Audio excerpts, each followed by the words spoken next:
also 8 years old.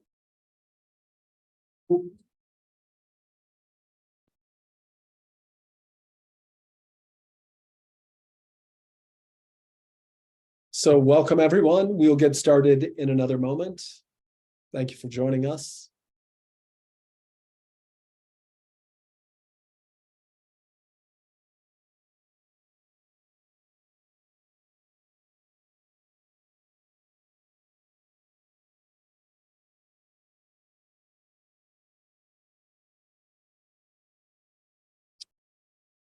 Okay, we shall get started. Welcome. It's good to see everyone virtually. Thank you for joining us for today's webinar.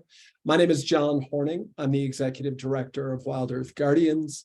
I'm speaking to you from the southern edge of the Sangre de Cristo Mountains. It's the Rio Grande watershed. It's the historic territory of the Tewa people. And I am in the beautiful town of Santa Fe, New Mexico. Again, welcome to all of you.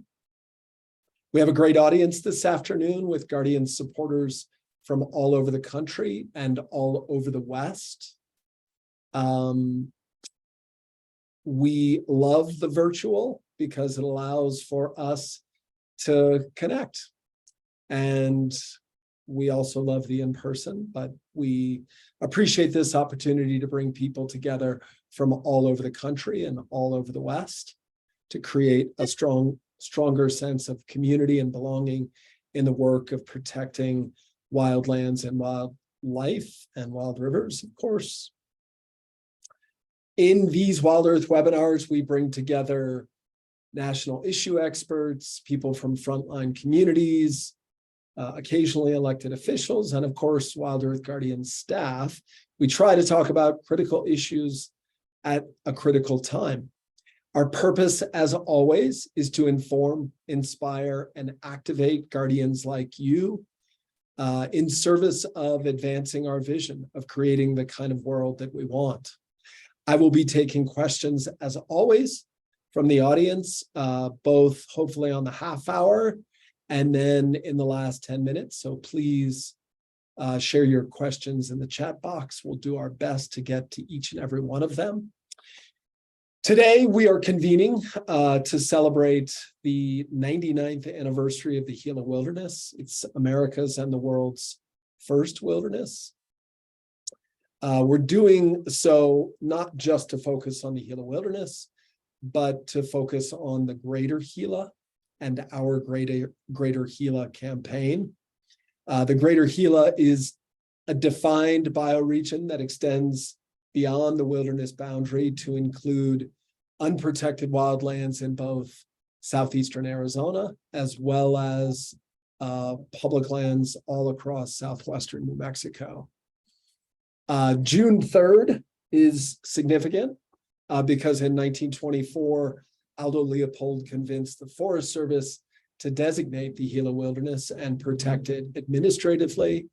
That designation was the catalyst for the 1964 Wilderness Act. And so as we approach the centennial next year of the world's first designated wilderness, we wanted to reflect on and share a vision for the next 100 years. With me today to discuss our Greater Gila campaign is our 3 Guardian staff. We have Leah Barnett, who is our Greater Gila, New Mexico advocate. We have Erica Prather, who is our Greater Gila, Arizona advocate. And we have Madeline Carey, who's our Southwest Conservation Manager. Welcome to each of you. Really looking forward to this conversation. All right, so let's start by grounding the audience and yourselves, I imagine too, in the place by sharing some of what makes the Greater Gila special, both in terms of its biology and ecology and culture, and then in addition to that, something that is special to you or personally meaningful to you. And I'd like to start with Leah, then have Madeline, and then Erica. Thanks, John.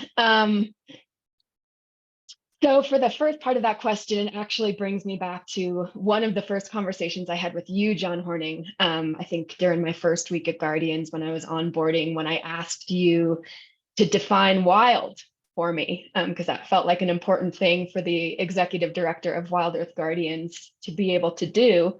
And you had a beautiful and very thoughtful answer that was about dynamism, the ability of a system to be dynamic. And to me, that is the thing about the Gila that is so exceptional. This is a landscape that has been experiencing those fundamental dynamic processes of fire and flood for as long as it's been a dynamic landscape. And those have mostly been able to exist relatively unperturbed by human intervention. And that just, to me, it gives it a different kind of feeling being on such a dynamic landscape for that. And then for the second part of the question, personally, I love to go to the Gila and revel in the dark skies. And I hope I didn't steal anyone else's. There's plenty to choose from. But unfortunately, we live in an age where the whitening of the sky is increasingly an issue. For me, to be underneath a big, vast, dark, complicated, starry sky is one of the few ways that I can really tap into like the roots of what it means to be a human. Those were our original universal maps, our sort of constellationary boundaries where we found meaning. And I just think it's incredibly important to be able to experience that sense of smallness and also vastness for us. So. Beautiful. Thank you, Leah. Madeline. I came to this work through wolf advocacy. And so for me, one of the most special parts of the Gila is that it's a place where you can see wolves in the wild and where there's been a huge amount of leadership in the conservation community to ensure that we continue to bring the Mexican gray wolf back from the brink of extinction and create not only a policy future, but a physical future where they can thrive and have freedom to roam. And that's always been a central part of the work for me. And something that, as I travel around the country, I'm always amazed by that there's this living landscape that has these incredible creatures on them. And then for me personally about the Gila, I've had this experience twice in the past week, which is there's this little twinkle people get in their eye when they've been to the Gila and you bring up the Gila and you both know how amazing it is and how rugged and big and special and dark and full of wolves and full of lots of other stories it is. And one of them was with a friend's husband who worked on the large Whitewater Baldy fire in 2012 as a hotshot who came down from Montana. And he just went this week, man, the Gila, best fire I ever worked. I'd love to go back. And then I encountered someone who spent a year or half a year living on in holding, studying edible plants. And she too had that little twinkle. So that's something that I really enjoy, is connecting with other people who know and love this amazing place. Fun. Cool. Erica. Yeah. Hi, everybody. I'm Erica Prather. I live in Tucson, Arizona, but I'm calling in today from Springerville, Arizona. If you look it up on a map, I'm kind of just at the northern edge of what we would call the Greater Gila. And in Arizona, maybe that's not something we would use as much. People here would call it the gateway to the White Mountains. And I was camping just outside of Pine Top over the last several days. And, the drive from that area of the Apache Sitgreaves National Forest up around Springerville is so interesting. And it was sort of the thing I think that's special is in this part of Arizona, you really feel like you're on top of it all. And you're technically on an extension of the Colorado Plateau, which I don't think many Arizonans associate this area.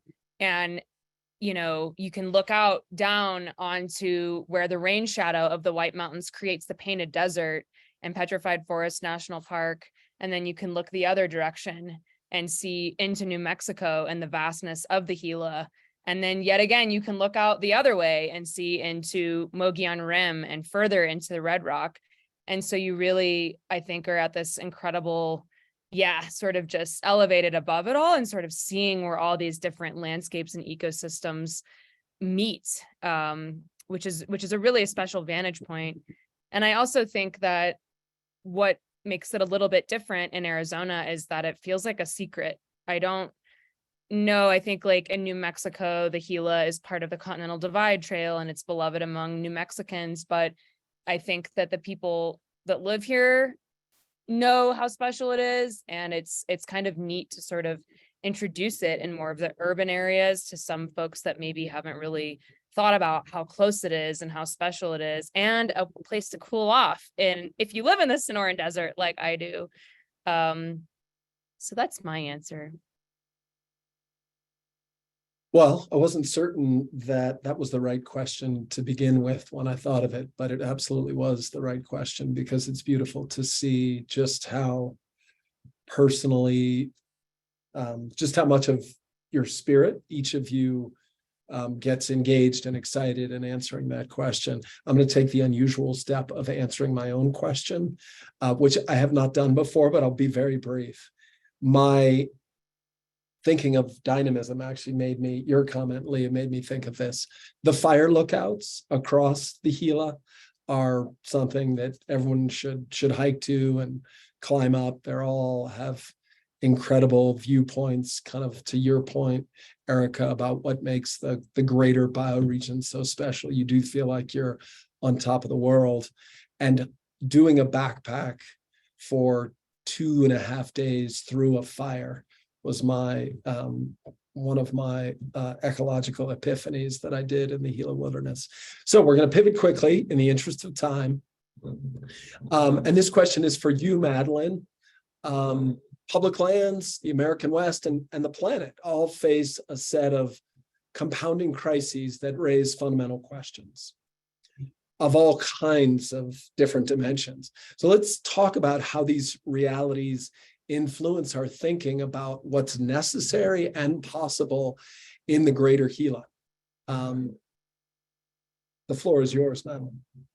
Great. Thanks, John. So this is a question I've become increasingly interested in, again, following wolf advocacy to working on public lands grazing and trying to understand why so much of the American West is grazed by livestock, which leads me to the thesis of the public lands management agencies, both the Department of the Interior and BLM, and to a certain extent, the Park Service and the Forest Service are really tools of colonialism on the North American continent and are set up to extract natural resources for the economic benefit of a select few. And conservation and protecting biodiversity has always come as this afterthought where you've had to really jump up and down and scream and nag to get the agencies to focus on it. And that's not a productive policy paradigm to be operating in when you're dealing with the realities of the climate and biodiversity crises and trying to operate from a place of doing more justice-based conservation and allowing tribes to be leaders in our campaigns and working to do sort of restorative justice and allow them to have co-management or an elevated role in managing their ancestral lands and their traditional homelands. And so the Gila has always been a place of big, bold thinking for conservation, which is why we're doing this webinar now, the 99th anniversary of the wilderness, which is not a perfect designation. And so for me, a lot of this campaign has been about asking these questions of, when we get to the 100th anniversary in 2024, what should we be thinking about changing for the next 100 years? And how can we address some of these systemic issues in the agency and think about concrete policy shifts like changing the performance metrics from being things like board feet and animal unit months towards metrics of biodiversity conservation, as well as dealing with the internal culture at the agency, which is really a hierarchical one that has created a lot of defeated staff, for lack of a better way to say it, and staff that are very beholden to industry interests and extractive interests.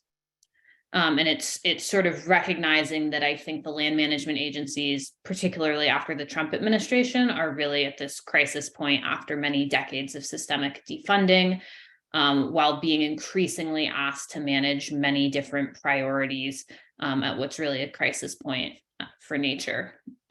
We need new, big, bold thinking, and we need sandboxes for the agencies to play in to pilot their new way of management.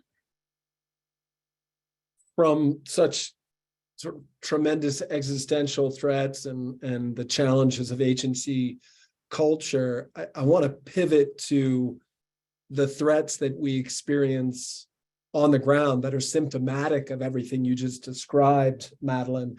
But before we do that, I realized I missed a beat there by not asking you, Madeline, to share a map of the Greater Gila bioregion so that the audience can, in addition to hearing the stories, get a sense of the physical lay of the land just briefly. So the Greater Gila is in southwestern New Mexico and southeastern Arizona. As Erica was saying, in Arizona, people know of it as both the White Mountains and the Blues. And in New Mexico, people think of it as the Gila. We call it the Greater Gila because of the unifying physical, cultural, and geologic characteristics of the region. Maddie, you want to take a moment just to describe what the audience is seeing there? Sure. This is our base map that we use. It doesn't have any topographical information on it, but is really about the land management and ownership that makes up what we call the Greater Gila.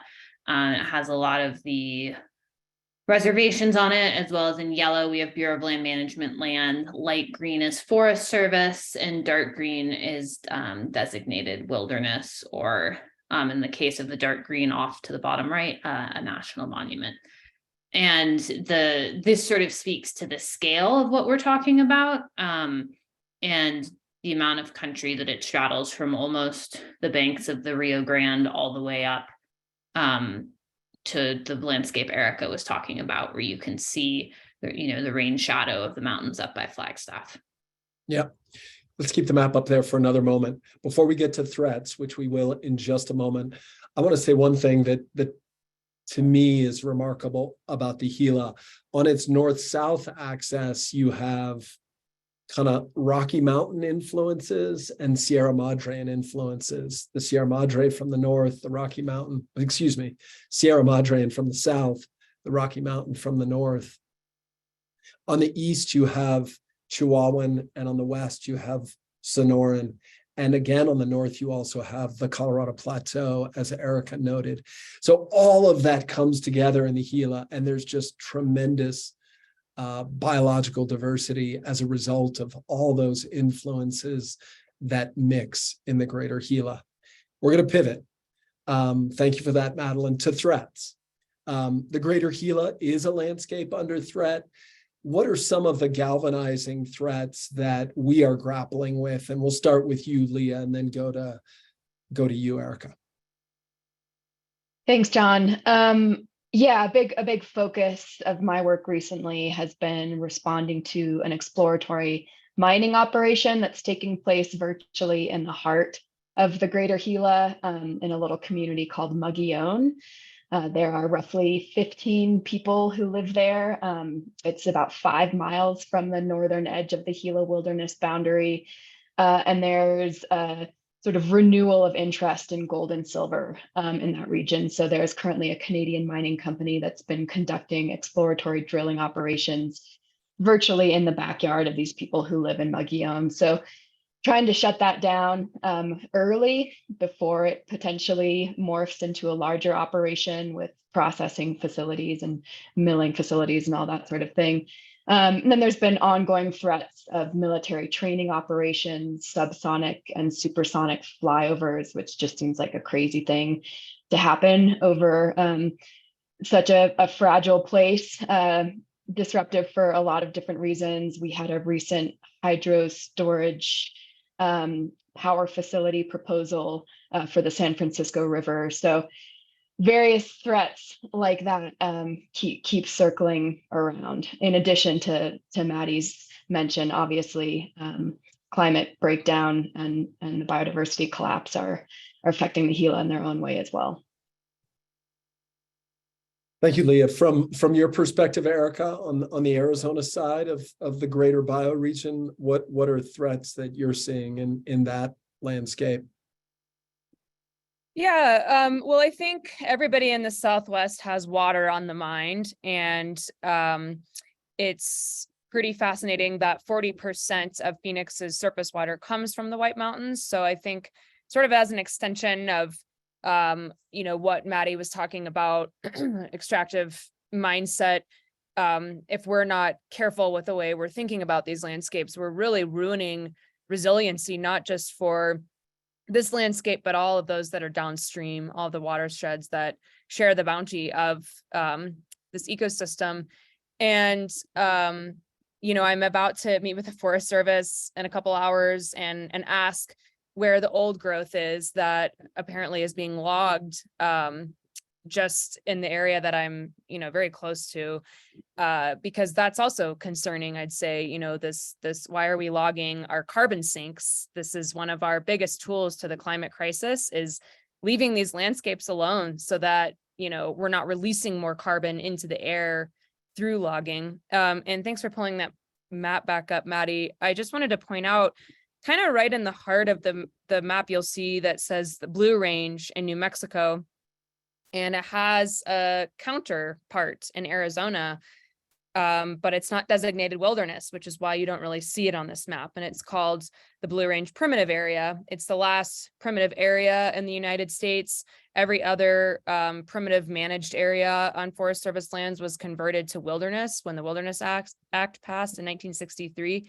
And so I think you have to ask yourself, well, why was that not converted to wilderness in Arizona? And just south of that little area where it says the Blue Range on the Arizona side is the largest open pit copper mine in all of North America. And it's just unbelievable. It's like walking on the moon. It takes 30 minutes to drive through that mine. And I think we all have to sort of reconcile with the fact that we need copper and we have it in our homes and our smart cars and all that, but how what are we willing to give away and to sacrifice as that sort of moves northward, that potential exploration into a very unprotected area, with a protected area just on the other side of the New Mexico border? So those are just a few. Thanks for that question.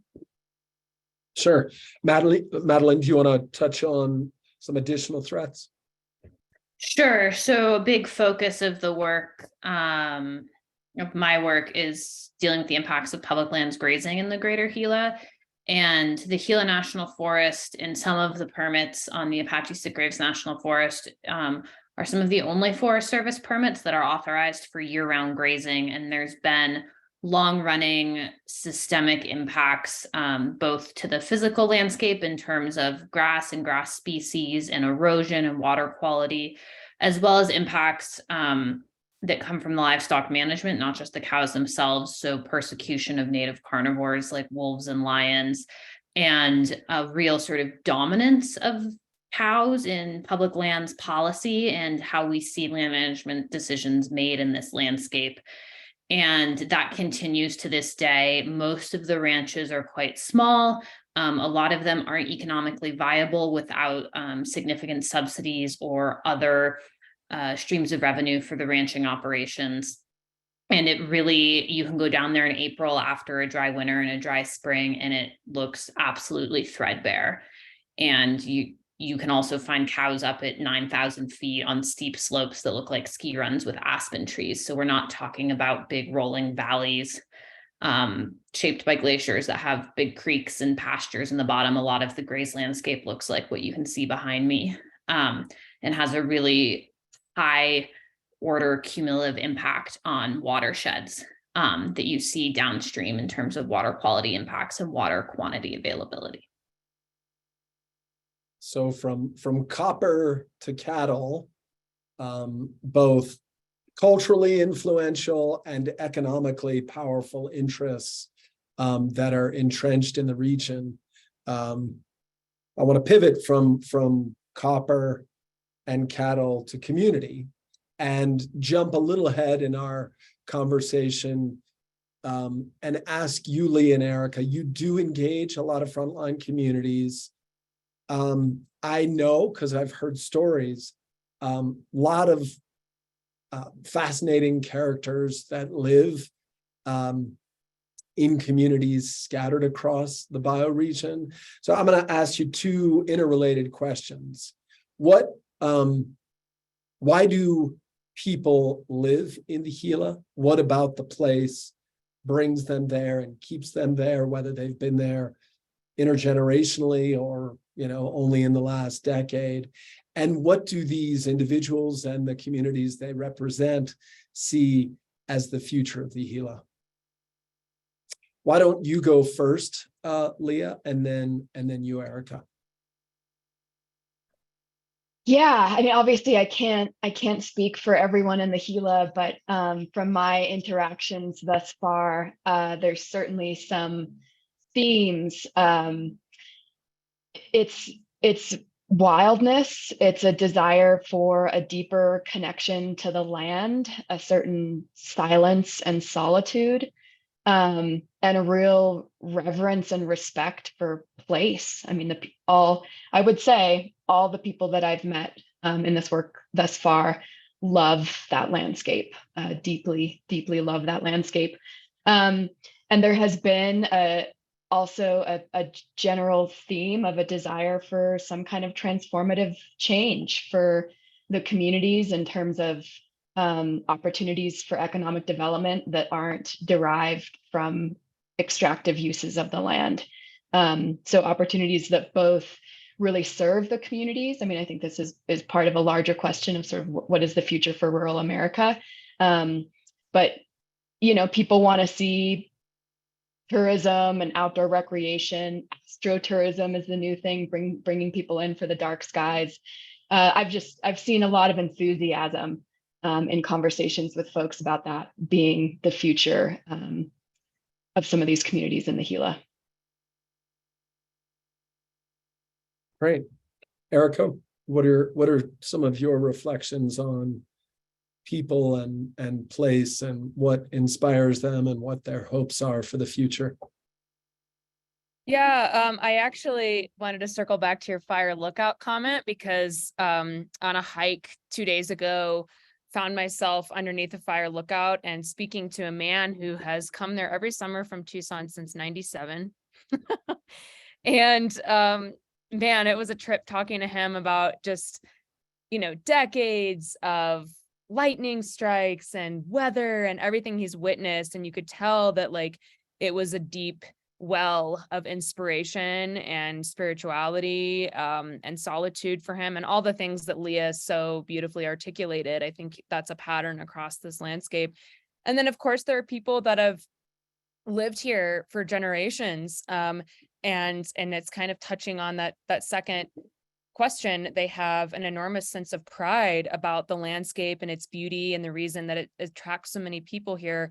And even if they have a history of logging or something more extractive in their past, it's not their current job, and they know that it's not the future. And they know that people come up here not to camp in the shadow of a giant smokestack, that it's because there is an inherent intrinsic value in the place, and that these wild places are becoming, unfortunately, more and more rare. And so I think it's really wonderful to be able to even have in these communities a broad brushstroke of different types of, social and political views, but that all love and share this space. And the last little anecdote I wanted to share is 2 months ago, I was camped on the very southern end, closer to the blue, and I encountered 4 different through hikers for a newish trail, the Grand Enchantment Trail, which it took me a minute to put together. That's the Grand Canyon State and the Land of Enchantment smashed together. And this trail basically goes from just outside of Phoenix to just outside of Albuquerque. And it's in all of these amazing places we're talking about. And I thought, oh, these are probably Arizonans or New Mexicans, but they weren't. They were flying in from Washington and New Jersey. And that kind of, to me, just really sort of opened my eyes to this need and this hunger for that kind of raw wildness that, again, I think that this landscape really brings out for people and that people are seeking. And I thought that was really very cool and very special to see people coming from all over the country to experience this place. Cool. I love what you said in the point before that too, about though people in the bioregion exist on the political spectrum, from far right to far left, there's something common to all of those, to the diverse perspectives. And what is common is a love of place. Even as that brings up conflict too, there's something, again, that people are inspired by the place in which they live in the Greater Gila. We're running a little behind, but I've enjoyed the conversation. I want to talk a little bit about some of the tactics that both you, Erica, and Leah are involved in building greater community for a vision for the next 100 years. I know you're doing all kinds of creative things that inspire and engage both a broad national audience and local communities. And Leah, why don't you go first and share with the audience some of what you're up to? Sure. I'll make this brief and just say, buy our book. This incredible book titled First and Wildest: The Gila Wilderness at 100 was published just over a year ago with Torrey House Press. The editor, Elizabeth Hightower Allen, did an absolutely phenomenal job of bringing together an incredible diversity of voices to tell stories of love and passion and sometimes fear and thrill, all about the Gila Wilderness. So that's been a really fun tool for advocacy that is really in service of telling new and different stories about place in our effort to protect it. Yeah, love the book.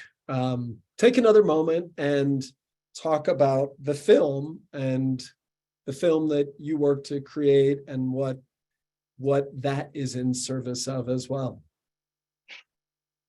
Yeah, so when I first started getting involved with this community in Mogollon to oppose the exploratory drilling, my very creative and supportive manager, Madeline Carey, had the brilliant idea of making a film about these folks and their efforts. So we had a lovely filmmaker, Claire Howie, who was a one-woman show. She showed up. She spent about 4 days in Mogollon filming with community members, and we have about a 20-minute feature film about them and, again, their love of place and why and how they're trying to protect it. So we've been taking that film kind of on tour around the state of New Mexico in efforts to both educate and mobilize the broader communities in service of protecting this place. And it's a beautiful film. We're actually screening it virtually for the first time on Thursday. I will post the registration link in the chat if anyone is interested in coming to that. But it'll be actually a mashup of the book and the Mogollon film. So it should be a sweet event. Lovely. Erica, what about you? You're I know you're doing some interesting events. One of the ones I've seen is called Advocacy and Alchemy.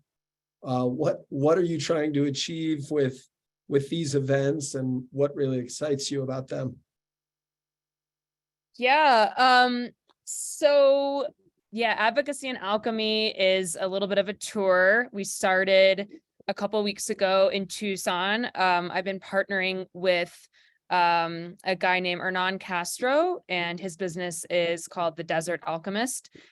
He is Chiricahua Apache, and he both leads mushroom forays on our national forests, and then he also has his own tinctures and medicines that he sells at both the farmers markets in Tucson on Sundays at the Rillito Farmers Market if you're in Tucson, and if you're in Pinetop Lakeside or anywhere up in the Springerville area and you find yourself in Pinetop Lakeside, he is at the farmers markets on Saturdays throughout the whole entire summer. So we did a mushroom cultivation class a couple of weeks ago in an arts and makerspace in Tucson. Next weekend, so June 11th from 10 to noon, we'll be at the White Mountain Nature Center in Pinetop Lakeside. And we'll be hearing from Hernan sort of, his perspective on medicinal plants that the Chiricahua Apache use. We're going to be a little more plant focused in June because the mushrooms aren't totally fully out yet in the backcountry. And we're also going to hear from Dr. Lisa Markovchuk, who is a mycologist on staff, who started around the same time I did about 7 months ago about myco restoration. So this Sunday is going to be really fun, a little bit of science, some indigenous wisdom, and then we'll go out to all of the wonderful trails just outside the White Mountain Nature Center and look at and identify plants and enjoy the time together. And then the very first weekend of August, we'll be doing an overnight camp out at Big Lake Campground in the White Mountains, which is notorious for being able to hear Mexican gray wolves at night and maybe even see them if we're super lucky. And we'll get to do an all-day foray led by Hernan. And I think, that's something we'll talk about, I know, in this webinar in a couple moments, but really foregrounding Indigenous perspectives, Indigenous wisdom, and partnership with all of the different tribes that have called this landscape home forever. So it's really very cool to be able to be doing that partnership with Hernan, and invite any of you that are out this summer to check it out and join us. It's really amazing work that the two of you are doing. Diverse mediums, diverse tactics, all of it about celebrating the place and bringing more people to understand and mobilize people in service of this grand vision that we and many residents of the region have for the Greater Gila. I'd like to pivot to that grand vision that, again, we're talking about here just a few days after the 99th anniversary of the designation of the Gila as America's first wilderness, and ask first you, Madeline, just to talk about what that vision is all about and what we'd like to see happen as it relates to place, as it relates to cultures. Erica was just talking about some of our partnership with Indigenous people in the region, and as it relates to strategies that are suited for this great place in this region that's inspired big thinking for at least a century, if not more. Great. Thanks, John. So I think the simplest thing to say is the Gila deserves our best. And that's something that has been a universal truth, no matter who we've talked to, is the Gila is a place that is worth protecting. It's worth protecting permanently, and it's worth protecting at scale. There's a pretty limited suite of policy options to do that. That's really either a national monument or a national park, or sort of significant wilderness married with an unroading vision to expand what's possible in terms of a wilderness designation. And I think it's worth noting that many of our great national parks actually started as Forest Service administered national monuments. So monument designations can be building blocks to parks. That recently happened in New Mexico. It wasn't Forest Service administered, but White Sands was a national monument for a long time and then received park status. And that's really how this country has both acknowledged and protected our most cherished landscapes, from the border with Mexico up into the Arctic Circle in Alaska. So I think long-term, the Gila deserves something big and bold along with park status. However, I want to add a caveat to that, which is the most meaningful conversations we've had around how to celebrate the 100th anniversary of the Gila Wilderness have been rooted in what the wilderness designation got wrong, what has not been just, what has not been accomplished over the past 100 years in terms of protection in the Gila. And, you know, to come back to my favorite issue of cows, there's been a feral herd of cattle living in the Gila wilderness the past 50 years that we think were just finally permanently removed. And that's not a level of protection that the wilderness status was able to deliver on. And working with our Indigenous partners, we've heard a lot of stories and visions from them about what a more meaningful collaborative management future could hold. So to be succinct, going forward, it's the biggest, best thing we can come up with, which may be a tool that we don't yet have. Or it might be a national monument. Thank you for laying that out, Madeline. You know, I just want to remind audience members that we would love to hear your questions. We will take anywhere from 5 to 10 minutes here towards the end to answer any questions that you have of us. So please put your questions in the chat box and let us know what you're curious about.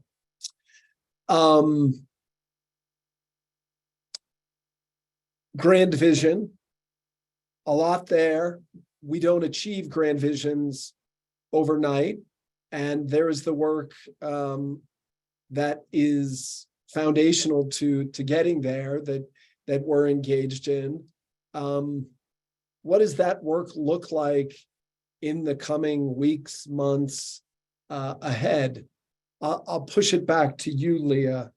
What's your sense of what needs to be done in order to fulfill the promise on a bold scale of the Greater Gila landscape? You know, I think there is focus ramping up around the actual centennial, which is just under a year away at this point, June 3rd, 2024.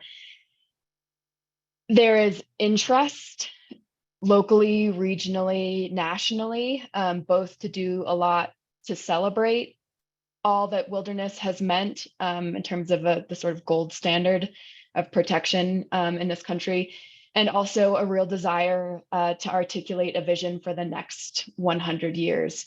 And that's really been a big part of the conversation that we've been trying to push, is how do we get the right voices in the room, the important voices, the voices of the elected officials and appointed secretaries who are determining the way we manage our public lands. How do we sort of force their hand to say we need something new and bigger? And even if it's just them giving voice to that for the centennial, and then we can work from that for the next 5-10 years. It's sort of how does it look in terms of implementation on the ground?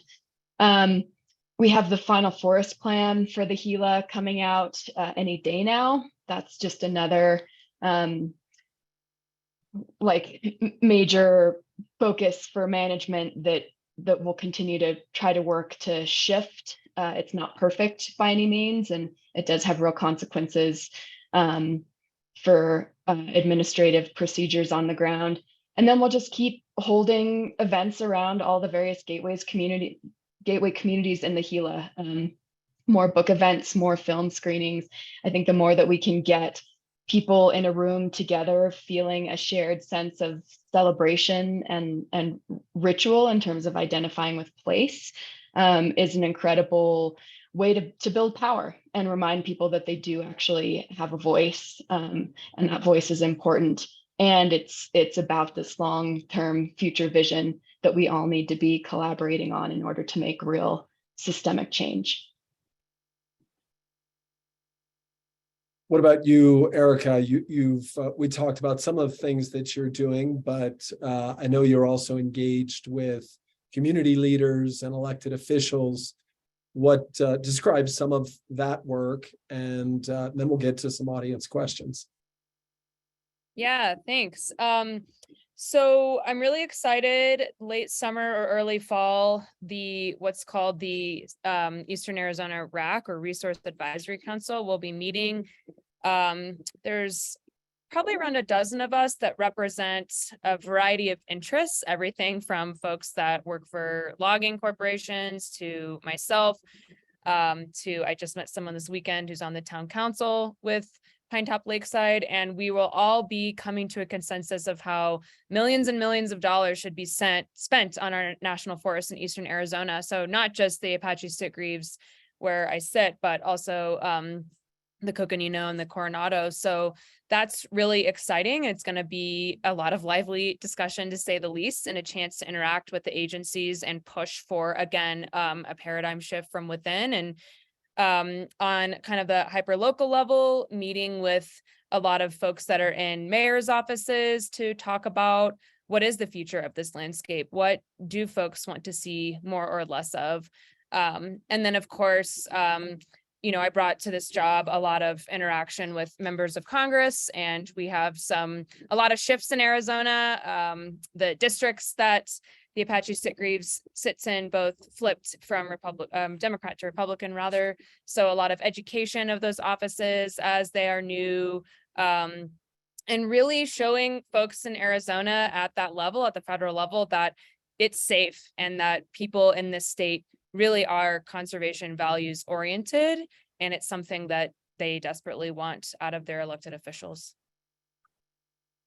Well, thank you for all your work to build leadership at multi-scales for a Greater Gila vision that is about the next 100 years. I would like to get to some audience questions. We've got about 8 to 10 minutes to take a couple of these.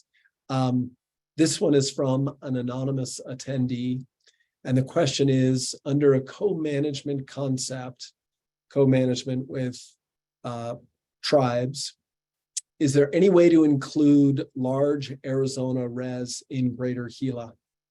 Madeline, you want to take that? Sure, I'll offer an initial answer, and then Leah and Erica are welcome to jump in.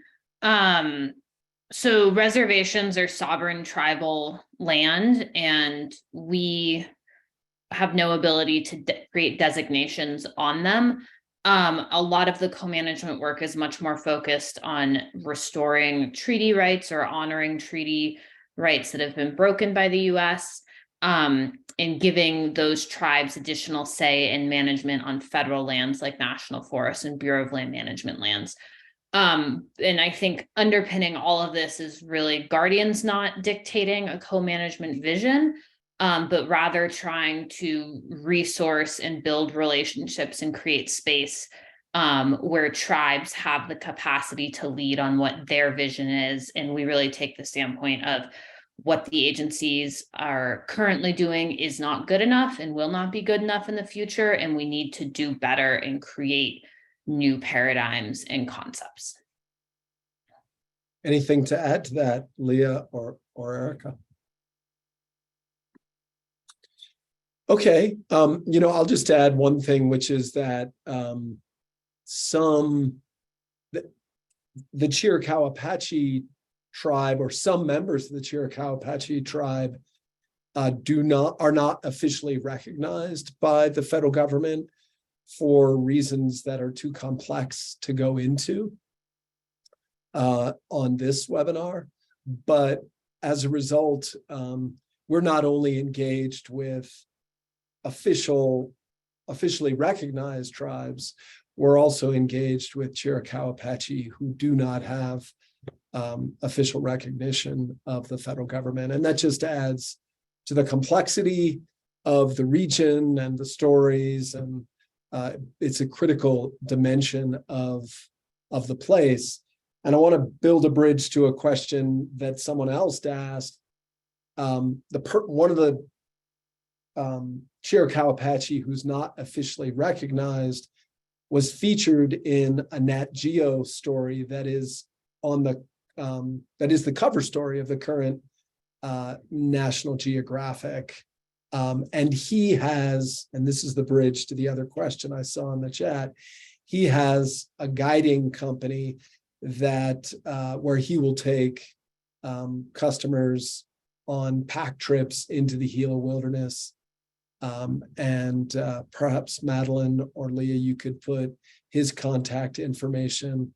I'm sure he's getting tons of business by virtue of being in that Nat Geo story, But in my opinion, the best way to get an introduction to the Greater Gila and its people and the place is through Joe Sines, who is a strong ally in the vision that Madeline just gave voice to in terms of co-management and what that might look like. You know, I want to touch on this, even though it's not directly related. This is a question from Terry Forrester. And it is this. I was on a call yesterday hosted by BLM.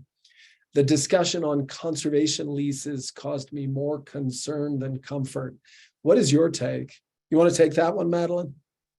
Sure, and I'll be brief because I think we're still going through that rule. And just to give everyone context, the Bureau of Land Management has promulgated a conservation rule that would allow them to issue conservation leases on lands where they have other uses going on, such as oil and gas or solar installation or grazing. And it's really sort of upending this idea that we should be doing conservation first and only authorizing other multiple uses afterwards, and instead creating this system where you're saying conservation is just another use of the land and can be deemed compatible. So I think you're right to have more concern. Guardians is part of a coalition of groups submitting comments, pointing out flaws in the rule and trying to direct the BLM to a place where conservation leases would actually have teeth and be meaningful and not allow other uses to have ongoing degradation alongside the conservation leases. And I think it's part of an interesting spin we're seeing in the conservation movement to around conservation financing and trying to find ways to monetize conservation rather than just saying that's an inherent value we believe in, right? We've always got to be making money. And so it's going to be interesting to see who's taking out these leases because they might be used as mitigation for things like mines, where the BLM is able to say, if you want to do this mine or you want to do this industrial scale solar array, if you buy enough conservation leases, you can offset it. And that's something that Guardians doesn't really support, is offsets. Anything else you want to add to that, John? Yeah, I haven't read the draft rules, so I speak only from having seen summaries and the news articles about this proposed rule. I just would echo Madeline's final point about we can't legitimate conservation only through monetizing its value. It's intrinsically valuable, and federal land management agencies need to have the political will to protect ecological value on its own merit, not solely as a transactional deal, because that's not how public land should be managed. And I would not be doing my job well if I didn't make a brief plug for grazing permit retirement, which is one of the ways where you could have transactional deals involving a leasing process going on. And that is a whole different webinar, but that is something there's a lot of information about on our website that we're trying to bring to the Greater Gila, as well as other places in New Mexico and the American West, which is the concept of retiring leases for extractive, destructive uses for in exchange for fair market value to those leaseholders, which is a much more productive way of bringing conservation to public lands and creating durability in those conservation outcomes. The key there is both durability and Congress's role in making those transactions permanent, as well as the relatively moderate expense of those strategies. We're never going to be able to buy out oil and gas extraction. We need to reckon with the reality that fossil fuel extraction and combustion are imperiling life on Earth, and federal agencies need to figure out how to protect lands and phase out fossil fuel extraction. So those are our concerns. I'm going to ask one more question here. This one's from James Rodell. It is about ranching, and he asks, is there interest among Gila area ranchers for implementing regenerative ranching? He cites a ranch in Eastern Oregon that deployed a different method, and that they've seen a return of beavers, trout, and healthy riparian areas. Madeline, you want to respond to that one as well?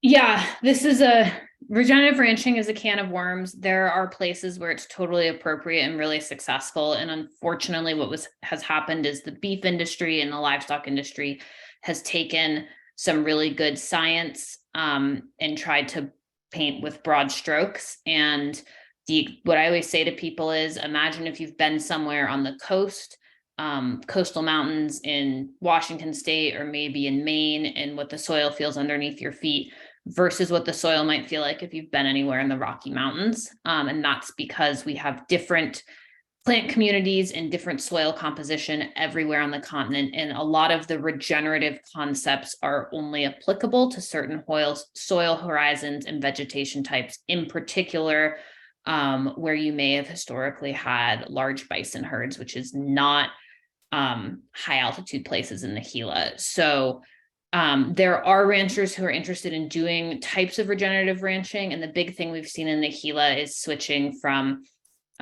sort of European breeds of cattle like Angus to more drought tolerant Iberian breeds. Also, Iberian breeds are from Europe, but the less swampy part of Europe, that are more drought tolerant and tend to have a lower impact. But Guardians hasn't really played very much in that space, and it's a hard thing to implement through the federal public lands grazing system, and is generally more productive on private lands where you can control rainfall or water through irrigation and have easier times creating rotational patterns than you do on federal land. Well, thanks for the questions, and thank you, Madeline, for offering our perspective on those. I would like to close by asking each of you to reflect a little bit about what makes you hopeful and what you've learned in your time in working in this place. This is a big and bold campaign, and sometimes the scale of it, I can imagine, is a lot to hold. I know we're making progress. And I'm curious if each of you could share your perspective about what you're learning and what makes you hopeful. Let's start with you, Erica, then Leah, and then we'll close with Madeline. Yeah, I would say, and this sounds like such a cheesy like one-liner, but I do believe it's true, is that I think there's more that unites people in this landscape than divides us. And what I mean by that is, and this is the union organizer and me speaking, I don't have anything against anybody that's, out here being an environmental organizer that's working for a logging, ranching, mining industry. I think we all want the same thing, which is food on the table and a healthy ecosystem. And I think there are a lot of forces at the top that want us to believe that we don't have things in common and a common ground and a shared love of place and many other things. And I think being able to tap into that is something I'm excited about, is already happening. And that's just a really amazing synergy in these places to be able to drop into. And I really believe in it. Thank you, Erica. Leah. Yeah, I would say for what I've learned, I started this work out of a deep curiosity around our responsibility to the non-human, more than human world. And what I've come to realize is this work is really fundamentally about the human. It's about human relationships. And as much as I find that frustrating at times, it is also the thing that I don't know that I find hope a useful term to think with, but it's the thing that generates ideas of possibility and opportunity. And it's those relationships that I've built, kind of similar to what Erica was saying, finding like minds, like hearts in the Gila, in New Mexico, people who believe in transforming this planet in a way that is serving all the communities that we are fortunate enough to share it with, not just our own as humans. And that gives me a lot of inspiration. Thank you, Leah. Maddie? I think touching on that, something I've learned is this is really sort of generational work in many ways, in that there's so many fights that I walked into as a 22-year-old on this job that people have been working on for 20, 40, 60, 80 years.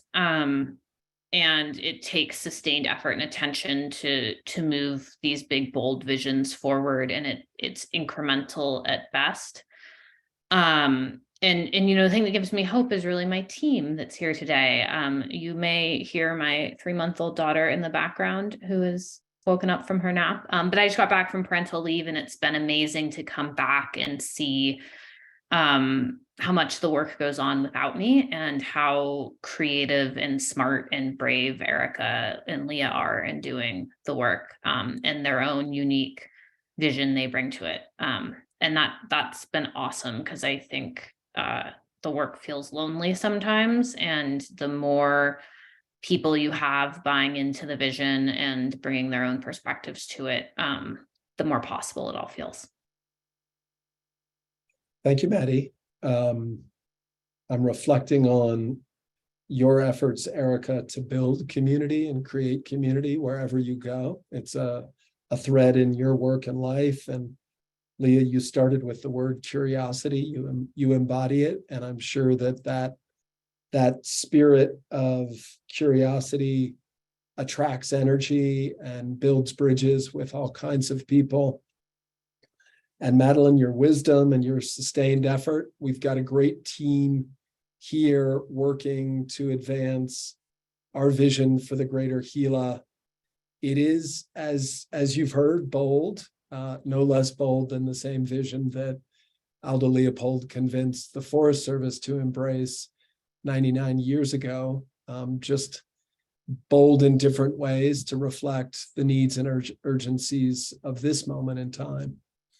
So we will continue the work. We would love to have each and every one of you support it in small ways and large.